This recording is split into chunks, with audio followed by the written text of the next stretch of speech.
Thank you. Let me start also by a very personal narrative. I grew up as a Yugoslav of Serbian origin in a very enriching multicultural context of a country located in the Balkans which doesn't exist anymore. And then I fell in love with the European idea when I studied European law in France. And then I was convinced that I'm going to bring my country as the first country from Eastern Europe as a member of the European Union. History took another course. But for the last 20 years, from the Netherlands, my country of adoption, when I live with my family, I have been indeed working with all my heart and soul for promoting the values of Europe, of culture and cultural heritage. And that's why I deeply feel European, and I deeply feel the importance, huge importance of this process of formulating a new narrative of Europe that you, President Barroso, launched. And today we also got the endorsements from Prime Minister Tusk. I only can hope that many more heads of state and government would support this initiative, and I'm only grateful that I can make my very modest contribution to this process.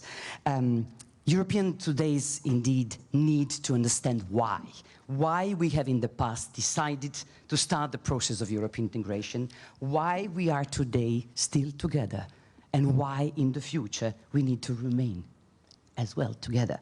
And that's why we need that new narrative for Europe. And, but like somebody said in the first panel, it is unfold. We don't need to start from scratch. It is in fact reaffirming, reinterpreting and reinventing perhaps even these fundamental cultural values which are part of the raison d'etre of the European integration process. And in that, when we are going to write that new narrative, we have to reaffirm indeed that it is a peace project, it is a cultural project, and somebody also said it is a moral project, and I would say it even an aesthetical project. And all that coming from the Balkans, I think it carries also special weight when I referred to all these values. But now, speaking about Europe as a soft power, we now can make the special emphasis on that huge value of soft power. Economic power is, of course, extremely important. Military power is also very important. But would Europe be as much respected and even admired by so many peoples around the globe if we would not also be an amazing soft power based on Europe's art, heritage and science? But why does the soft power really matter to us? And not only because it is the basis of our economic power as well, but because our culture is our DNA, it's who we are. It's the cornerstone of our identity, perhaps better say of our multiple identities, from our family and local identity to our national and European identity. And of course, I think that this culture is also an essential tool today for fostering community engagement, social participation, social inclusion, and even cohesion that we need so badly today. In my view, also, that Europe's soft power is deeply characterized by that famous unity in diversity. And I think that Europe's cultural heritage is a perfect illustration of that unity in diversity, because it has been forged. It is a visible and very tangible, in fact, witness of centuries and centuries of interaction between people, artists, scientists.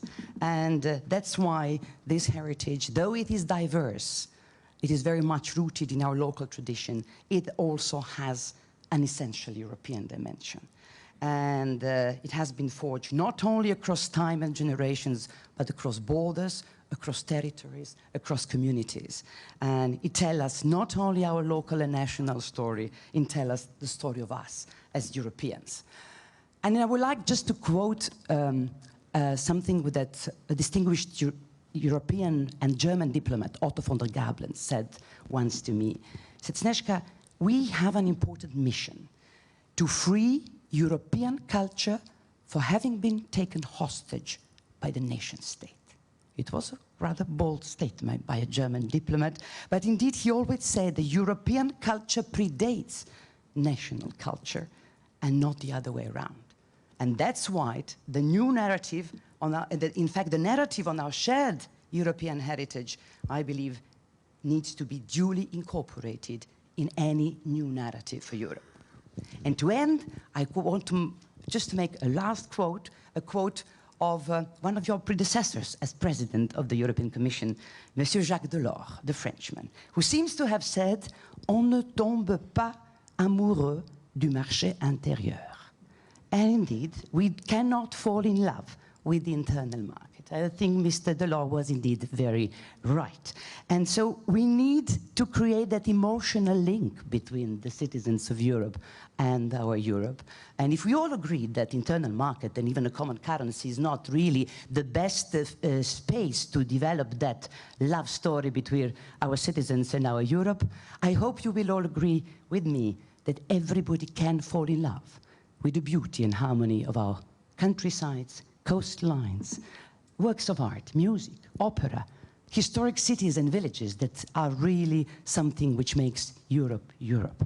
And President Barroso, you are asking for images, in fact, that can help this new narrative for Europe.